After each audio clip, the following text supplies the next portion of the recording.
Welcome back. Navsari મહાનગરપાલિકામાં રખડતા ઢોરોએ શહેરીજનોમાં નાકમાં દમ કરી નાખ્યું છે. રખડતા ઢોરના કારણે મોતનો વધુ એક કિસ્સો શહેરમાં સામે આવ્યો છે. નવસારી શહેરના જીઆઈડીસી વિસ્તારમાં માતાની નોકરી ઉપરથી મૂકી પરત ઘરે ફરી રહેલા સગીરને રખડતા ઢોરે અડફેટે લેતા પ્રિન્સ રાઠોડનું મોત થયું છે.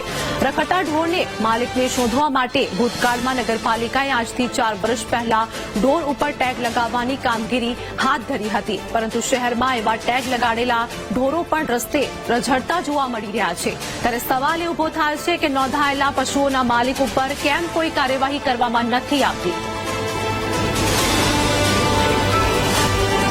કાલે મમ્મીને નોકરી પરથી કામ મૂકીને આવતો હતો ત્યાં આગળ આવી મૂકીને આવતા ગાડીમાં ગાય એક્સિડન્ટ ઠોકાઈ ગયું. ગાય એક્સિડન્ટ થયું અને સ્લીપ મારી ગયો એટલે માથાના ભાગે ઈજા થયેલી એટલે પેલું થઈ ગયું છે અને ડેથ થઈ ગયેલી છે. હાલ મહાનગરપાલિકા દ્વારા ઢોર નિયંત્રણ વિભાગ દ્વારા આ કામગીરી પૂરજોરમાં શરૂ કરવામાં આવેલી છે. સિટી વિસ્તારમાં તેમજ આજુબાજુના વિસ્તારોમાં રખડતા ઢોરોને પકડીને પાંજરાપોળમાં મોકલવામાં આવે છે.